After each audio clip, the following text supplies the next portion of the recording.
제가 이어폰 막 함께 모니터 해야 될 것 같은데. 자, 테스트 중이고요. CES 현지 끝나고 나서 정말 많은 리포트들이 쏟아지고 있는데 그 리포트들을 조금 리뷰하면서 CES의 흐름에 대해서 좀 살펴보려고 합니다. 일단은 이제 올해 CES가 열렸는데 아시는 분 알지만 이게 워낙 오래된 쇼잖아요. 그래서 최근 10년의 흐름을 좀 살펴볼 수 있는 좋은 장표가 있어서 그거를 같이 공유를 먼저 좀 하려고 해요. 보시면 이게 이제 CES 2023과 관련된 지금의 키워드입니다.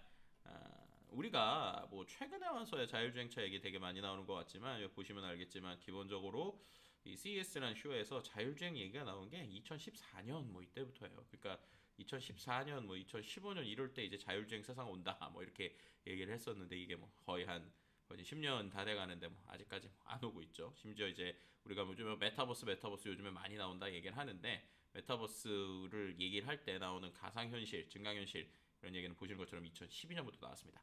그래서 이 CES라는 게 어떤 기술이 지금 딱 나왔다라는 걸 보여주는 쇼라기보다는 이 기술이 과연 어떻게 메시지를 갖고 움직이다가 지금 어느 정도까지 진화했는가라는 관점에서 좀 보시면 좋을 것 같아요. 그런데 이제 이 쇼 자체가 그럼에도 불구하고 많은 사람들이 가는 이유가 결국에는 이 쇼는 어떤 미래의 그림을 보여주는 것 그리고 키워드를 보여주는 것 기업의 방향성을 보여주는 것이다 보니까 과연 이 기업들은 다음 메시지로 뭘 내놨는가에 관심이 많은 것 같습니다. 그런 관점으로 보면 솔직히 올해 CES는 좀 아쉬워요. 왜 아쉽느냐? 요 키워드 보시면 알겠죠? 뭔가 작년과 다르게 뭐가 나왔어? 라고 보면 솔직히 별거 없습니다. 예. 작년에 오히려 보시는 것처럼 우주 기술 막 이런 거 나오고 그러잖아요. 그죠? 우주 기술 나오고 막 그죠?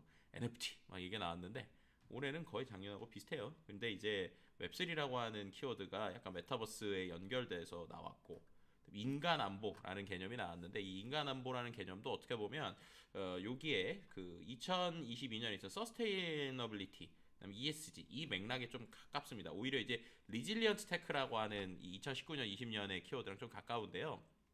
이 리질리언트 테크라는 게 결국에는 우리가 인간이 이 지구에서 얼마나 지속 가능하게 살 수 있는가 그리고 안보나 위협성이 있을 때 기술이 얼마큼 도와주는가. 우리 짱 감독님, 이거 감사합니다.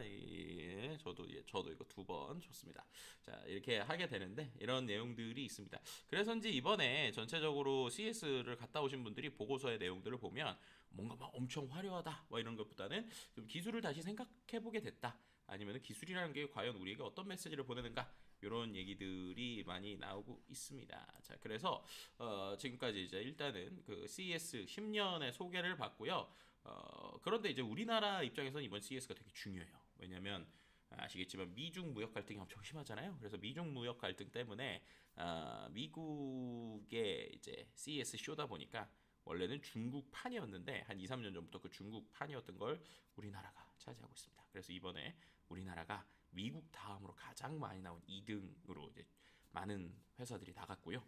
또 그것뿐만 아니라 우리가 알고 있는 최고 혁신상 또 우리나라가 휩쓸이를 했습니다. 근데 그게 과연 좋을까에 대해서는 또 여러 가지 이야기가 있는 것 같아요. 왜냐하면 그렇게 최고 혁신상도 많이 받았는데 그거에 대비해서 우리나라의 어떤 혁신 순위를 매겼는데 CES에서 우리가 20위권이거든요. 그러니까 어떻게 최고 혁신상은 제일 많이 받고 부스는 미국 다음으로 했는데 어떻게 우리가 혁신 순위에서는 20위권밖에 안 되냐? 뭐 이런 얘기들도 나오고 있습니다. 그래서 그런 상황에서 우리가 이 쇼를 어떻게 바라봐야 될까? 좀 어떻게 총평을 할까? 고민을 하다가 다양한 리포트들이 있는데 제 생각과 좀 비슷한 증거사 리포트가 하나 있어서 가지고 왔어요. 그래서 그걸 같이 보시면서 좀 생각을 나눠봤으면 좋겠어요. 그래서 제가 여러분들께 여러 가지 그 리포트를 보다가 고민을 하다가 요거 내 생각하고 좀 비슷한 것 같아 라고 하는 녀석을 가져왔습니다. 바로 삼성증권에서 나온 리포트고요. 제목은 화면을 같이 보시면서 설명을 드리면 CES 2023 소비자는 모르게 연결돼가는 세상. 제가 생각하는 어떤 기술의 흐름하고 되게 비슷하게 잘 키워드를 뽑은 것 같아요. 저도 이제 요즘에 계속 얘기하는 기술이 스며들고 있다. 그러니까 옛날처럼 뭔가 기술이 탁 자기 앞에서 뭔가 이렇게 딱 보여준다기보다는 기술이 스며들고 있고 소비자는 모르게 연결되고 있다. 이런 얘기들을 좀 많이 하는데 이런 관점에서 삼성증권에서 좀 잘 뽑은 것 같아요. 한번 볼게요. 이게 일단은 증권사는 좀 특징이 있죠. 이게 섹터들이 있다 보니까 그 섹터별로 나오는 것들이 좀 있어요. 그래서 이거는 보면은 아무래도 역시 자동차나 아니면은 이제 디바이스 AI 이쪽이고요. 뭐 바이오나 이런 분야 쪽은 확실히 증권사 리포트의 결에 따라 좀 다른 것 같아요.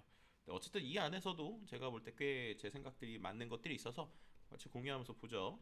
자, 일단은 이 이문영 수석연구위원님께서 이 리서치 중에 모빌리티 관련 쪽을 내용을 주셨어요. 그래서 그 얘기를 보면 이게 되게 중요합니다. 그러니까 뭐냐면 우리가 자율주행이라고 하는 게 과연 어느 정도까지 되고 어디까지 가능할까, 그리고 이게 실현이 가능할까, 뭐 이런 얘기들을 많이 하게 되는데, 이 리포트에서 제가 되게 마음에 들었던 게 후퇴한 기술과 발전한 전진한 기술이라고 두 개를 나눴다는 거예요.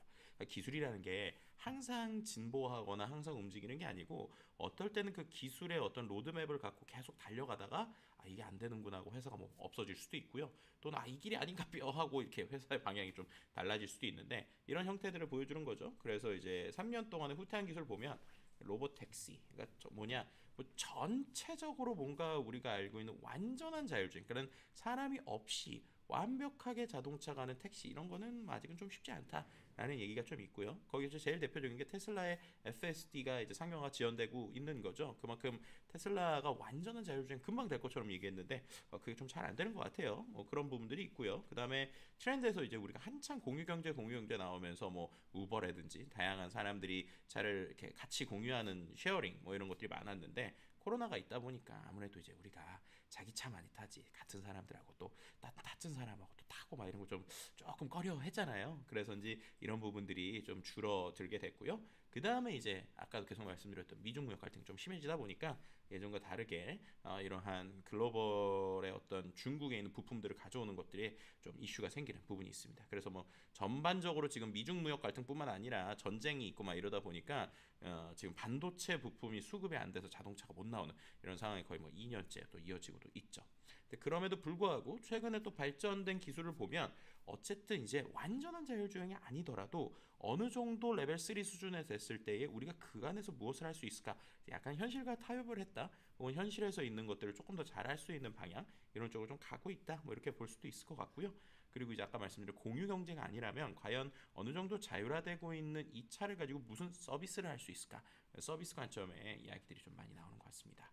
그리고 그 안에서도 중요한 거는 자율주행 기술은 아직 안 되더라도 전동화, 특히나 전기차에 대해서는 거의 대세라고 볼 수 있을 것 같아요. 모든 차들이 이제 전기차를 기반으로 한다라고 하는 것들이 많아지고 있고, 그러다 보니까 이제 최근에 단순한 우리가 알고 일반적인 자가용 수준뿐만 아니라 뭐 트럭이라든지 아니면은 뭐 트랙터, 뭐 이런 엄청 큰 크기의 것들도 전기 모터를 써서 활용하는 것들이 좀 나오고 있죠. 그래서 이런 부분에서 확실히 예전과 다르게 방향성이 좀 달라지고 있다라는 거고요. 그래서 이런 레벨 3라는 것이 무엇인가, 그리고 레벨 4라는 것이 무엇인가, 이런 것들에 대한 기술적인 얘기도 이 리포트에서 좀 잘 하고 있는 것 같아요. 나중에 이 리포트 한번 쭉 보시면 재밌을 것 같습니다. 그래서 이제 올해의 포인트는 결국에는 자동차는 이제 더 이상 어떤 하드웨어적인 접근뿐만 아니라 소프트웨어적인 정의가 되게 중요하다 라는 얘기를 하고 있는 거죠. 그래서 실제로 CS쇼 갔다 오신 분한테도 저 되게 인상적으로 들었던 것 중에 하나가, 마이크로소프트가 부스를 차렸는데 자동차에 차렸네 라는 거예요. 그죠? 아마존은 뭐 다양한 곳에 실제로 부스를 많이 차립니다. 하면은 실제로 가면은 뭐 스타트업들 쪽에서도 아마존을 볼 수 있고, 뭐 구글도 뭐 그렇게 여러 곳에 막 특히나 IoT 하는 쪽들이 많이 가 있는데, 마이크로소프트가 자동차 쪽에 부스를 세운 거예요. 근데 그 왜 그런가 하면은 결국에는 이 자율주행차 혹은 전기차, 뭐 최근에 있는 자동차들 보면 그 안에서 여러 가지 서비스를 하게 되잖아요. 그럼 여러 가지 서비스가 어떻게 돼요? 네, 그게 다 데이터예요. 그리고 데이터가 어디에 쌓일까요? 우리가 알고 있는 클라우드에 쌓입니다. 결국 뭐예요? 데이터 센터가 이제는 자동차 회사들이 엄청 필요한 거예요. 왜냐면 자동차 회사만큼 데이터를 정말 이렇게 표현하고 싶은데 거의 뭐 폭발적으로 만드는 데들이 없어요. 제가 알고 있기로도 자율주행차 몇 시간만 다니면 수십 테라의 데이터가 나오거든요. 그럼 그거 어디다 쌓아놔요? 결국에는 초대형 데이터 센터에 쌓아놓을 수밖에 없는데, 그러니까 이제 마이크로소프트 입장에서도 우리가 지금 애저라고 하는 어떤 그 클라우드 시스템, 그리고 이런 그 데이터 센터를 하고 있는데, AWS, 그 아마존에 비해서 우리가 이쪽에서 이제 조금 더 승부를 봐야 되지 않을까라는 생각에서 좀 나오는 것 같습니다. 그래서 이제 이런 부분들에 있어서 확실히 그 이런 그 클라우드 업체들이 자동차 회사들과의 연계를 하기 위해서 기본적으로 이 모빌리티 쪽에다 부스를 차렸구나라는 게 이번에 볼 수 있는 상당히 인상적이었던 부분인데, 이 부분을 되게 이 리포트에서도 잘 지적하는 것 같아요. 이번에 삼성중공업 좀 힘을 많이 쓰신 것 같아요. 그리고 이제 차량 아키텍처에 대한 얘기인데 결국 포인트는 이거는 더 이상 이제 내연기관이라고 하는 부분에서는 이 이제 좀 쉽지 않은 부분이 있어서 그거를 레벨 3로 갈 때 전기차의 아키텍처 쪽으로 많이 가고 있다. 뭐 이런 얘기들을 좀 하고 있는 겁니다. 그래서 이제 테크 아키텍처에 대한 얘기들이고 이거는 좀 뭐 이렇게 기술 좋아하시는 분들은 나중에 읽어보시면 될 것 같고요. 뭐 투자 아이디어 이건 아무래도 주식 쪽이니까 그래서 좀 얘기하는 것들은 이런 것 같아요. 이제 테슬라 올리의 시대는 좀 끝나가고 오히려 브랜드 있는 회사들이 완전한 자율주행이 아니니까 우리가 있는 쪽에서 인포테인먼트 뭔가 정보를 더 주거나 서비스를 잘하는 쪽으로 좀 움직이는 것 같다. 라는 부분이 있다 보니까 뭐 이쪽에 좀 투자해라 뭐 이런 건데 아시겠지만 이거는 삼성증권의 리포트이기 때문에 저의 생각하고는 투자 쪽은 전혀 다르다 뭐 이런 얘기 좀 드리고 싶습니다. 그리고 뭐 백슬러 뭐 이런 얘기도 하고 있고 그럼에도 테슬라 주목해야 된다. 투자 아이디어는 조금 넘어갈게요. 그래서 테슬라에 대한 이야기들 뭐 그다음에 뭐 전현대차 그다음 벤츠 뭐 이런 얘기 나오고 있고요. 그다음에 자율주행 칩 뭐 투자 쪽 관심 있는 분들은 나중에 쭉 보시면 좋을 것 같아요. 투자 아이디어가 엄청 많네요. 역시. 근데 이건 되게 중요해요. 이거는 빅테크가 참여했다. 근데 스마트폰 업체보단 클라우드 업체가 참여했다. 아까 말씀드렸던 그런 이유들로 해서 기본적으로 자동차에 맞는 클라우드를 하는 거예요. 근데 여기서 중요한 게 있어요. 예전과 다르게 클라우드라고 하는 게 단순히 어떤 데이터를 저장하는 게 아니라 그 안에서 서비스도 돌리고 그 안에서 앱도 돌리고 프로그램도 돌려야 된단 말이에요. 그럼 그렇게 되면 어떻게 돼요? PC용 프로그램하고 그죠? 또 스마트폰용 앱하고 또 자동차에 들어가는 게 다르겠죠. 뭐가 달라요? 일단은 운영 체계가 다르고 시스템이 다릅니다. 그렇게 되니까 자동차를 위한 서비스형 클라우드 이런 것들도 상당히 관심을 갖고 움직이고 있다. 뭐 이렇게 설명드릴 수 있을 것 같아요. 그래서 뭐 이런 마이크로소프트나 아마존이 이쪽에 나왔다라고 하는 것들이 상당히 좀 의미가 있습니다. 참 이 말도 재밌는 것 같아요. 구글 업력만 쌓아가는 중. 시간만 보내고 있다라는 거죠.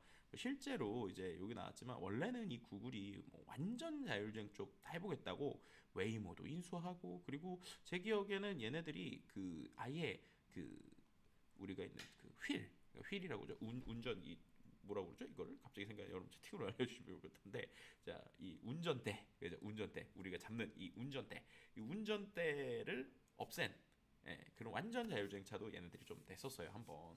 근데 이제 그러고 뭐예요? 사람에게 아예 운전의 권한을 안 주겠다. 뭐 이 정도까지 이제 연구도 하고 그랬는데 요즘에는 좀 별거 없는 것 같습니다. 그러다 보니까 이제 그런 얘기들이 좀 나오고 있는 상황이라고 보시면 될 것 같고요. 바퀴 달린 데이터 센터 아까 말씀드린 그런 관점에서 다양한 데이터와 관련된 입출력 장치 센서 그다음 통신 모듈 얘네들 클 거다. 뭐 이런 얘기들이 나오고 있습니다. 그리고 중국 전기차에 대한 얘기가 나오고 있는데 실제로 이번에도 제가 좀 흥미롭게 이제 들었던 얘기 중에 제가 간 건 아니니까 독일 회사 중에 한 곳이 전 세계에 그 뭐죠? 그 자동 우리가 그 변속기 있잖아요. 변속기를 엄청 잘하는 회사가 독일에 있대요. 근데 그 회사가 이번에 CES에 뭘 출품했냐면 자율주행차와 관련된 모듈을 출품하고 자기네도 이제 자율주행차 만들겠다, 뭐 전기차 만들겠다 이런 걸 내놨다는 거예요. 근데 그게 왜 그럴까 생각을 해보면 아까 말씀드린 것처럼 전기차가 되면 전기차는 이게 필요가 없어요. 해보신 분들 알겠지만 전기차는 그냥 가만히 있다가 모터 밟으면 훅 나가지 이게 뭔가 1단, 2단, 3단 이런 기어비가 없거든요. 그러니까 다 전기차가 되면 어떻게 되는 거예요? 이 독일 회사는 이제 망하는 거예요. 그러니까 자기네들이 망하기 싫으니까 거기에 대해서 우리가 이제 전기 쪽도 하고 있다라는 것들을 쇼에서 보여주는데요. 그만큼이나 유럽에 있는 전통적인 부품 회사들도 살아남기 위한 노력들을 좀 하고 있다. 이렇게 볼 수도 있을 것 같고요. 중국 전기차나 이런 데들이 좀 진격하고 있다. 그리고 아마 여기엔 좀 안 나온 것 같은데 제가 또 듣기에 흥미로웠던 게 이래선지 베트남 회사, 그러니까 베트남에서도 전기차를 만들겠다라는 회사들이 이번에 등장했다고 해요. 근데 이건 상당히 중요한 겁니다. 왜냐하면 우리가 자동차라고 하는 건 워낙 많은 밸류체인과 또 많은 부품들이 들어가다 보니까 우리나라 같은 소위 선진국들이나 할 수 있는 게 완성차 비즈니스였는데 냉정하게 말하면 전기차는 정말로 우리가 심플하게 말하면 옛날에 우리 다 아시죠? 옛날에 뭐 부메랑 너무 오래전 얘기인가? 그 전에 뭐 이렇게 미니카 시절이 있었습니다. 미니카 시절, 미니카 트랙 막 돌던. 근데 그거랑 냉정하게 생각하면 구조가 비슷하죠. 거기에 그 모터가 아주 좋은 게 있고 그걸 구동하는 장치 그 위에 있는 거다 보니까 자동차 부품의 개수가 많이 줄어드니까 베트남 이런 데들도 우리도 미니카 만들듯이 전기차 만들 수 있어라고 나오는 시대가 됐다는 거예요. 그러니까 그만큼 이 전기차 시대에서는 조금 더 치열한 전쟁들이 좀 나오고 있다. 그러니까 이제 중간에 있던 유럽 회사들도 좀 변화하고 있다. 이런 것도 좀 흥미로운 부분인 것 같고요. 자동차 얘기 중에 이제 제일 흥미로운 것들 중에 하나는 이제 BMW였어요, 실제로. 근데 BMW 얘기 뭐 이런 것들은 나중에 좀 보시면 좋을 것 같습니다. 자, 그래서 일단은 첫 번째로 저희가 테스트로 한번 지금 찍어봤는데 BMW 얘기는 제가 또 다음에 해드릴게요. BMW가 이번에 아주 재밌습니다. 아주 재밌는 컨셉을 갖고 왔거든요. 그래서 처음에 지금 저희가 CES 얘기를 하는데 웬 자동차 얘기만 하느냐? 근데 여기 이번에도 좀 나오는 거지만 이 자동차가 상당히 많은 변화를 가지고 왔습니다. 그래서 이 자동차 중심의 카 인포테인 서비스들이 어떻게 CES에서 움직이는지 BMW 사례를 통해서 다음에 또 말씀드리도록 할게요. 저희가 한 라이브를 15분 정도 하니까 요 앞에 캐논 제 화면에 모니터를 하는 화면이 꺼지는데 요것도 한번 설정을 좀 바꿔봐야 될 것 같습니다. 네, 그러면 이걸로 일단은 첫 번째 테스트는 좀 마무리를 하고요.